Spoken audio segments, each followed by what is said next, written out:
Hello বন্ধুরা, good morning. তোমরা সকলেই কেমন আছো? আশা করি সকলেই খুব ভালো আছো। আমিও খুব ভালো আছি। চলে এসেছি সকাল সকাল একটা রেসিপি নিয়ে, যেটা হচ্ছে ম্যাগি বানাবো। তো ম্যাগি বানানোর জন্য আমি কড়াইয়ে তেল দিয়ে দিয়েছি, তোমরা দেখতেই পাচ্ছ। তার সাথে পেঁয়াজ কুচি দিয়ে দিলাম, তার সাথে আবার দিয়ে দেব গাজর কুচি, পেঁয়াজ কুচি, গাজর কুচি, টমেটো কুচি, আর হচ্ছে কাঁচা লঙ্কা। যেমন ঝাল খাবে সেই মতো কাঁচা লঙ্কা দেবে।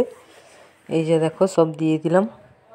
দিয়ে হালকা করে ভেজে নেব। ভেজে নিয়ে তারপরে আগে নুন দিয়ে দিচ্ছি, অল্প অল্প নুন দিয়ে দেব।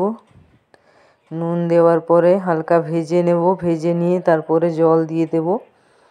জল দিয়ে দিয়েছি। এই যে দেখো, এবার ম্যাগিগুলো দুটো কেটে রেখেছিলাম, ওইগুলো দিয়ে দিলাম।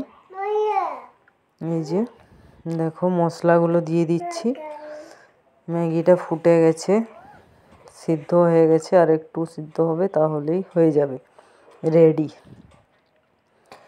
এই যে দেখো, সকাল সকাল আমার মেয়ে বললো ম্যাগি খাবো, সেই জন্য আজ আবারও ম্যাগি বানালাম।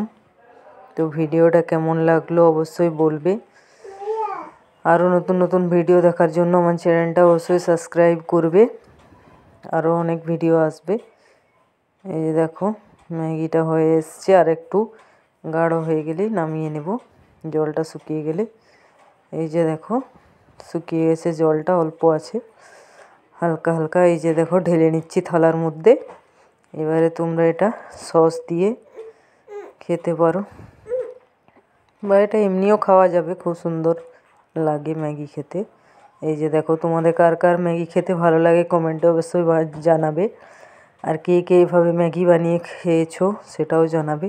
আবারও পরে দেখা হবে। টাটা।